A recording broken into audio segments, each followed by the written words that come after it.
All right, so the big news in college basketball this week was Jalen Johnson, one of the top prospects in the country at Duke, opting out. And, a lot, because this is a big prospect opting out of the regular season, like James Wiseman, this is going to bring up a discussion of the 5 stars and the 4 stars heading to college basketball and where the direction of college basketball is going. A lot of people saying, NCAA's corrupt organization, all this stuff. And here's my take on it. And yeah, so first off, the NCAA, it's not a great organization. I think we all know that. The fact that they're still back at the Adidas scandal and they still haven't really handed down sanctions, guys like Will Wade, Bill Self, the fact that they're still coaching is crazy. And I could go on about other things NCAA has done that's not good.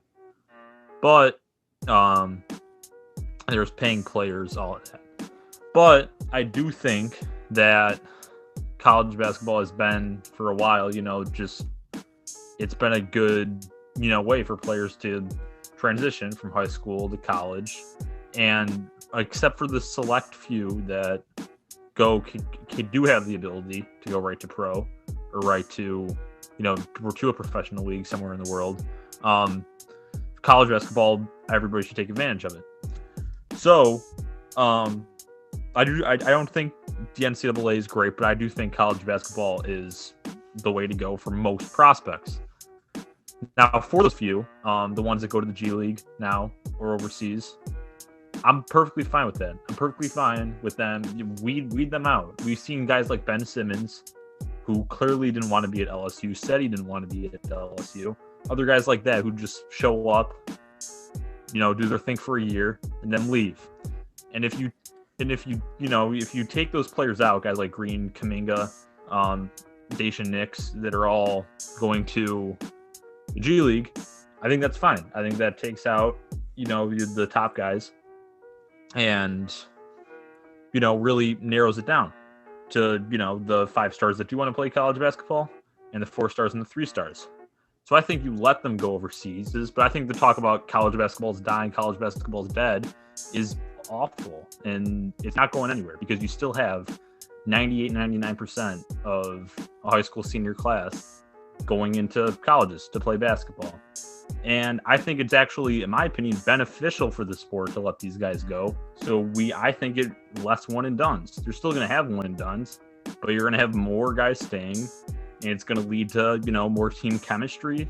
And I think just an overall for college basketball fans like us, I think it's just going to be an overall better experience. So that's my take on it. I think it's fine that Jalen Johnson opted out, and I think going forward, there should be these opportunities for guys. So we really get, it may not be more talent, but it'll be more just like, better players and a better experience. Yeah, I agree with your take pretty much. Especially with like how you were saying with high school players that have the talent to go right to the pros, because obviously we've seen like that you have to do one and done. You can't just have any more high school prodigies. But we've seen with guys like LeBron and Kobe who are just ready to go to the NBA, and they're just hurting their careers more by going to college and risking a potential injury, like we kind of saw with Zion. Thankfully, it wasn't anything bad. But with these guys going to college, it also, in my opinion, it disrupts the team chemistry because the teams like Duke and Kentucky, who are the main two, have new guys in and out every year. You don't really get a connection with the players because they're only there for 1 year. They don't really care as much about the name of the school. They kind of just care about their name getting big, which makes sense. They want money. They just want to get to the pros as fast as possible.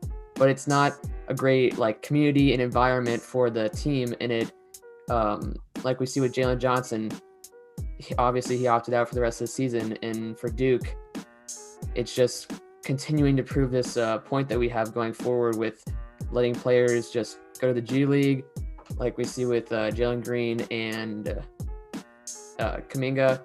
Yeah, so for me, I really think that players should be allowed to go back to straight from high school to the league, and I think they should encourage players who are ready to take their talents. Either if they don't want to go to college basketball, they don't like the idea of it, but they're not ready for the pros, go to the G League. You get a head start, and you'll still be making some amounts of money off your name. But I still think college basketball is the right choice for 90% of the guys out there. It is different than the NBA, but these guys are still young. They're still kids when they most of them when they're in high school, obviously as seniors going to college, and they still need to develop as basketball players and young men when they're going into these college teams. And most of the teams right now that we're seeing that are one and done schools like Kentucky and Duke are not doing very well right now. And the NCAA right now, like you said, I don't think it's hard for me to say whether or not it's a corrupt organization, because on one hand, it somewhat makes sense that they can't let the players make money off their names, but then it's like there's just too many hypocritical things going on that just don't necessarily make sense to me. So I don't really know where they draw the line. Yeah, and like you were saying, none of those options, G League, overseas, whatever, none of those options are going to contribute to the death of college basketball. It's not going anywhere. And me personally, I would rather, I'd be just as fine. I'd be even better actually seeing lineups of 4 and 3 star juniors and seniors than a new lineup of 5-star freshmen every year, especially those that don't really want to play. Yeah, I hate watching just these teams where, like I said earlier, I like having a connection with the players.